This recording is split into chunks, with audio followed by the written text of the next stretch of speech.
Hi, everyone. Welcome to another episode of Voices in Digital Theology, sponsored by the Global Network for Digital Theology. I'm Catherine Schmidt, Assistant Professor at Malloy College. With me is Jonas Kurlberg, Co-Deputy Director of the Center for Digital Theology. Hi, Jonas. How are you? Hi, all good, thank you. We are very excited to have with us our friend Rei. And Jonas, you want to tell us a little bit about Rei Crizaldo, please? Yeah, sure. So Rei is a theologian from the Philippines, and he works for Tier Fund, which is a Christian aid and development organization, and he works for their theology team, as well as being a coordinator for the Micah Network, which is a Christian movement around issues of social justice. And he's also on the faculty of, I have to check, Asian Seminary of Christian Ministries. So he's a very busy man. Busy guy, and, yeah. Apart from all those roles, he's also very busy ranting on social media. Nice. Rei, it's so good to see you. It's so good to have you here. We're really looking forward to this conversation. To begin with, we tend to ask people, what sparked their interest in digital theology, around digitality and theology. Yeah. Okay, hi Jonas and hi Catherine. I'm so happy to be joining you and to share a bit of my story and how I get into this digital theology thing. My background is a mashup of communications media and theology.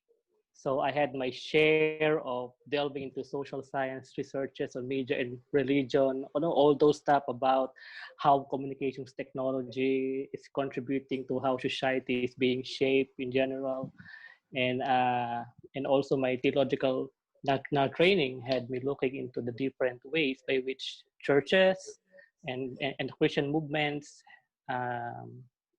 utilize the media platforms of the day to advance its message and to conduct its ministry. So those two rivers led me to ask questions on how the global phenomena of digital migration that is influencing the practices of the church, also the way we do spirituality, and to also look for what insights can theology give to inform the discussions on issues arising from these questions.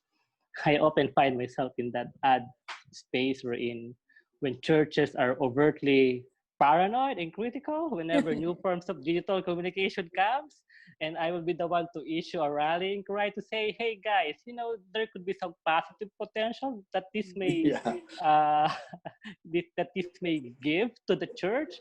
But when churches become so mesmerized now, they were so fascinated with technological development and how to actually maximize, take advantage, even abuse the use.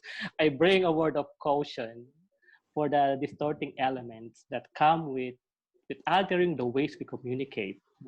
Can I ask something about that?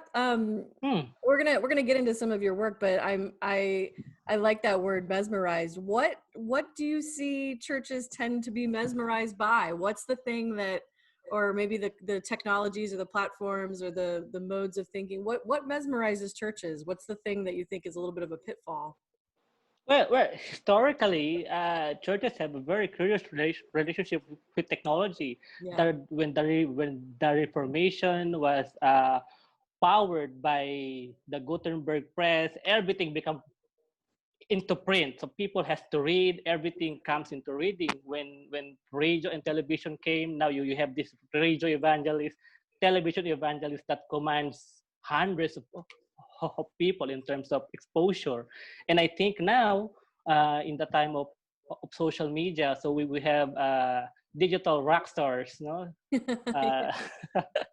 And even reimagining entire ministries online, and to really leave no stones unturned on how digital platforms can actually be used, and sometimes so to an extent substitute for what they see as a malfunctioning way of doing church that is not able to ride the wave of where technology is going. Yeah. So I mentioned your work before. one of the things that we're really excited for you to bring to our conversations is about digital technology and decolonization. But before we get to sort of the digital technology side, can you give us sort of, you know, how you would explain it to your grandmother or something, what decolonization means, and then maybe give us a sense and a little bit about your own work on the topic? Wow, big word. Yeah. Well, if I'll be giving a two-liner explanation for Yeah. that, well, basically decolonization is a consciousness that insists on trying to reclaim one's own history, one's personal stories and cultural practices, and then try to root the faith, the, the Christian faith accordingly. And maybe at times it will also mean refusing to be defined primarily by the colonial the forces that has brought a version of Christianity in a particular context. It's all about trying to be able to express and define your faith in your own terms and to be able to engage the issues and concerns of a specific context that may not be possible if the faith expression and definition and articulation comes from elsewhere. So, Rei, in your context then of the Philippines and East Asia, what kind of conversations are going on then concerning decolonization of theology? What happens instead? Oh, wow. Well, there has been a long history of contextualization in Asia, of trying to root and anchor the faith into the consciousness and the culture of Asia, and try to develop an Asian theology, an Asian spirituality, and things like that, right? And I think it caught up with until such time that comes that even the way contextualization was thought of was trying to put what was Westernly defined into terminologies that are understandable to Asia. But some people think it is not enough, that we can actually use our own definitions and to be able to think the faith from our own perspective. Like for example, the word the faith. How do you understand the word faith? In English, it could be faith and believe. And the Greek has words, pistos and pistis. But what can that word mean when you start to think about it from the languages in each specific country? What nuance and shade can further expand or add to what the English word believe or trust is not able to communicate, but it captures what the Hebrew word or what the Greek word actually has. So those kind of thinking. The Philippines may be in a bit of a different situation because we were heavily colonized by the United States. So a lot of our theological thinking, especially from the evangelical side, is largely defined by what's coming from the USA. So the colonial mentality of everything that comes from the US is good, and the local thinking, good to know, but that they are not the standards. Things like that. What could you say about given sort of that colonial background, what are some of the differences, do you think, between evangelicals where you are and evangelicals from, you know, the colonizers? Like, evangelicals in the United States are so specific and so culturally powerful here and have a lot to do with our politics and things like that. Is it the same there? Is it or what's some of the differences?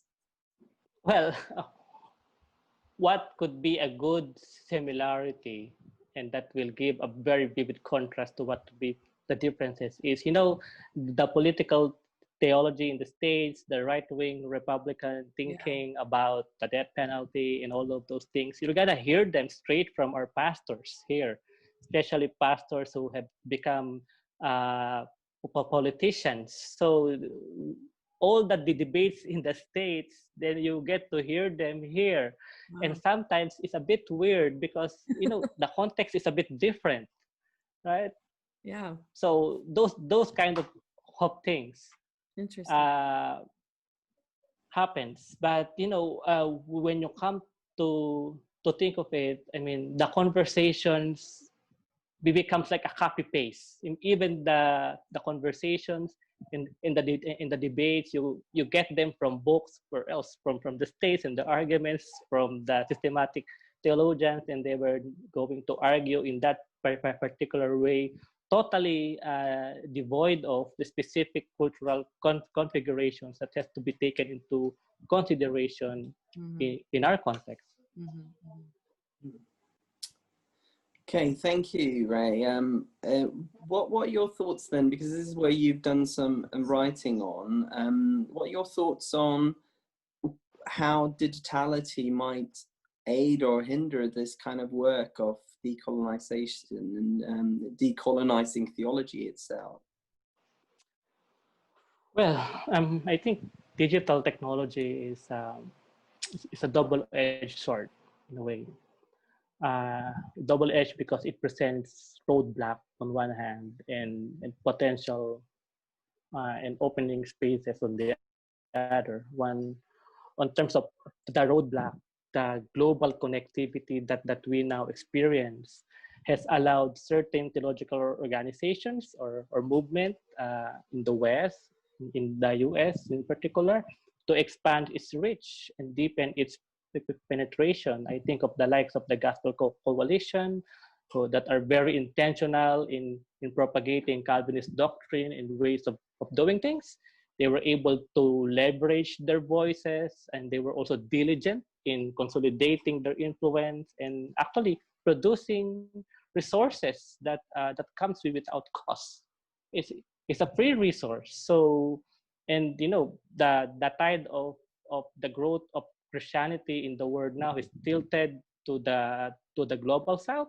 So you now have a large growing market for those religious resources. You would not believe how certain church communities of the indigenous people in the Philippines, this could be tribal people living up in the mountains, they are actually debating Calvinism versus Arminianism.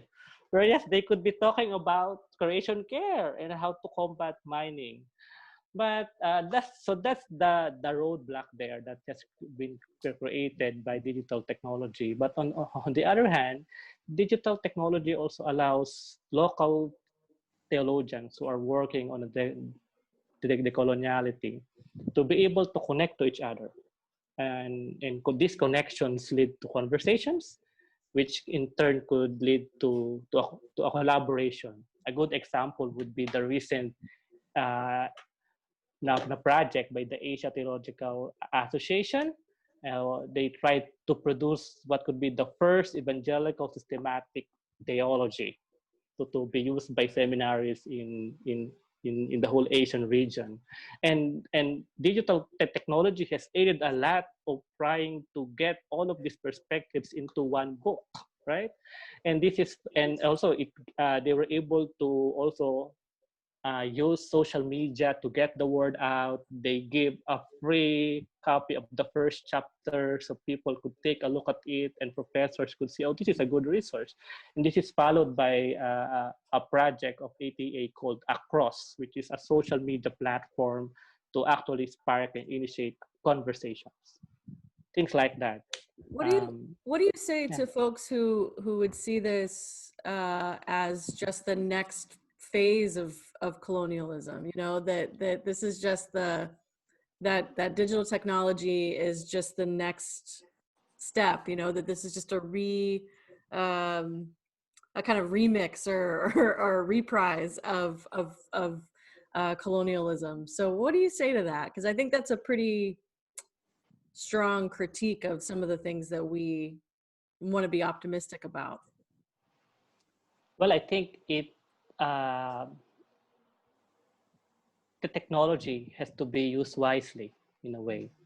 And for people working on local theology, there should be a great deal of intentionality and awareness of how information, of how resources are flowing from which to where and who is producing it, and to be able to really be insistent that they are working on something that is for them, for their context, and they should be asking very intentionally the question of who are they talking to, and why, who is developing what and for whom, and who should they be working it. We could not stop, of course, the influx of resources that could be made possible by this global technology and connectivity. The world has really shrunk, smaller, and you can hear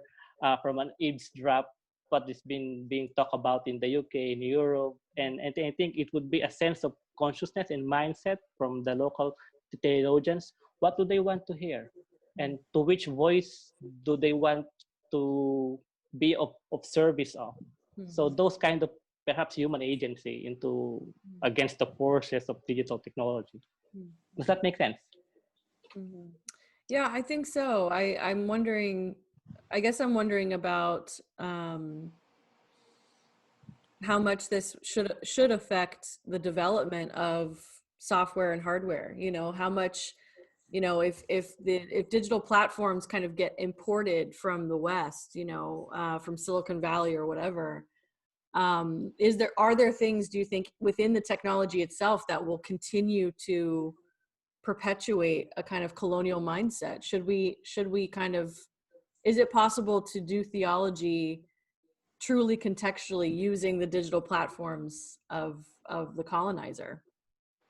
Well, I think that's the part maybe where Korea, India, and China step up their game on trying to outrun Silicon Valley. Yes. and produce better resources than what is normally being used today, and with a very specific attention to how it could aid development of Asian thinking, and that would include, of course, theologizing, and that can happen. Toyota is all over the world, you know. That's true. Rei, this kind of leads to maybe a little bit of sidestep here, but one thing that I'm curious about is how much culture influence how we use technology, right? So do you think that people in the Philippines use, to say, Facebook differently from how a Western person would, for example? Wow, that's a good question. I think every culture, there's a stream of thought in digital technology that says that technology is just but an extension of our ways of communication. So a good example would be when social media was developed, it became a hit immediately in the Philippines, and for so many years we were able to get the title of social networking capital in the world. And why is that so? Because culturally, that's how Filipino culture is. There's this very high attention to connecting with one another, to conversations, to sharing stories, and for example, when the phenomenon of selfie was invented, the Filipinos would say, oh, I'm gonna take a picture of myself. I mean, we should be taking a picture of everybody else. So we instead of a selfie, we do a groupie picture. For some cultures, it may not be appropriate because you don't get consent if people wanted to be in the picture and posted immediately online, Facebook. But for example, in the Philippines, the challenge is if somebody get left out of the groupie, that could be the problem. Everybody should be there. So there's the culture there interacting very closely with what technology can actually facilitate in terms of communication. So we've been talking about decolonizing theology and possibilities there in terms of digital communication tools. Now, I would argue that actually, you know, it actually has the benefit that we can have these kind of conversations, and not just with local theologians, but actually globally have the kind of conversation. So, and you know, one of the strengths of that is, in my view, that, you know, we especially us theologians from the West can now more readily hear what theologians elsewhere are saying. And so I guess this is a bit naughty, but I guess my question is, what would you like Western theologians to hear from theologians from your context? Well, I would like I would like Western theologians to hear something concrete and definite that we can contribute to the development of theology all over the world. But that won't happen unless first from our own house we were able to connect to each other, to put our heads together and think from our own context, something that we can actually contribute and construct. I mean, every theology is local and contextual, right? All the great the theologies that we are studying in seminaries, it developed out of its own personal history, context, and problems and concerns. And I just hope Western theology in the coming years would be here something distinctive from Asia, from Africa, from specific countries, that brings a nuance here and there, and it expands all the more our shared understanding of what the Christian faith is about. One of the things that we've been wrestling with, I think, in the network is, or at least I've been wrestling with it, I don't know about anybody else, but it's kind of what digital theology is in relationship to the rest of theology. And so I'm wondering, I'm actually, I thought I could guess how you would answer this question, but I don't think I know. So do you think that digital theology just sort of is theology in the 21st century, or do you think that it's its own kind of subset of theology in terms of, you know, systematic theology? Is it a kind of systematic theology? Is it a kind of contextual theology? How do you place it when you think about the sort of traditional categories? Or does digital theology just totally, you know, explode those categories? What do you think? Wow, that's a big question. Well, I think digital theology, first of all, it provides a different context and content to the way we do theology. Now, all the more it is upon our doors to talk about artificial intelligence. All the more it talks about a sense of privacy, security, identity. I mean, where am I more real in when I was offline, or is myself, I'm putting so much effort in constructing myself online? So those kind of questions, you don't get that in theological books that is standard in our study, but that touches upon a very fundamental construct of identity, human identity, and imago Dei. So I think digital theology opens up these questions and doors that theologians can actually explore. Yeah. And on the other hand, digital theology, of course, gets our attention to how theology now is being made. I mean, in terms of tools, I mean, biblical studies is now way more fascinating because you have, for example, software like Logos. I used to run into the seminaries, find Kitel and mine all the Greek words. Now with a click, you can do your research and word study. And in terms of pedagogy, the way now you study theology, of course, that in itself is a subset of what has to be thought of.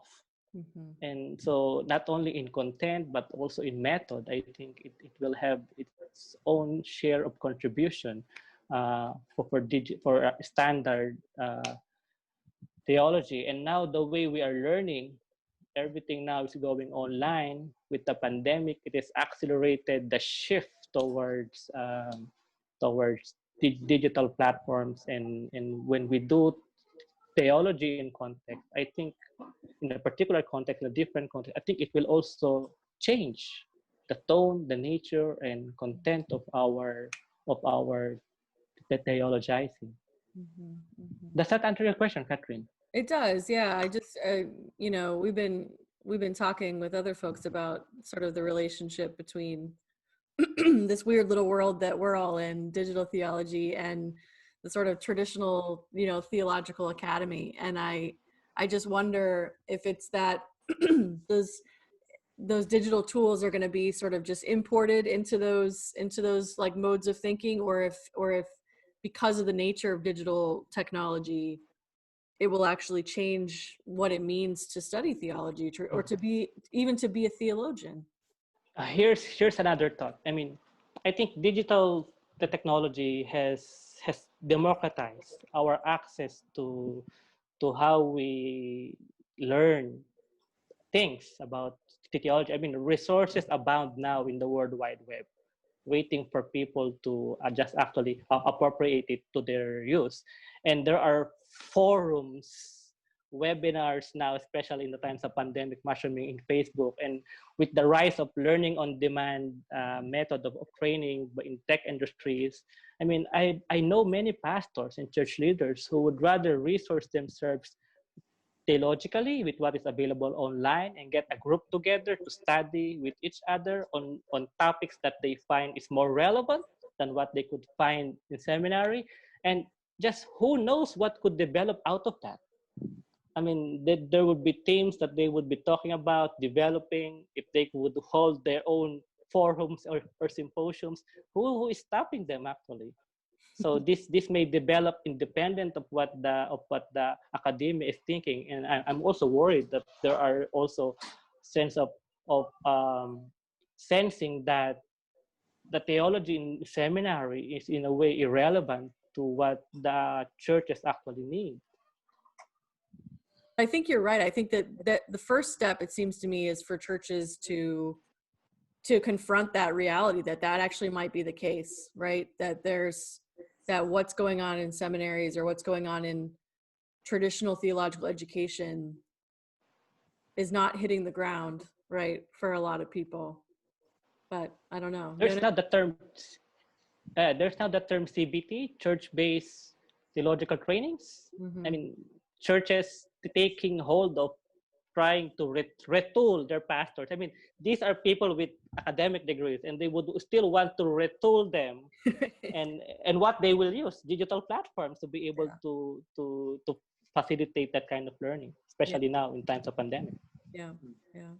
I think we'll draw it to an end, and thank Rei for your wonderful contribution. And yeah, I guess my desire would be that we can have these kind of global conversations, and for that we are grateful for digital technology. Yeah, thanks so much, Rei.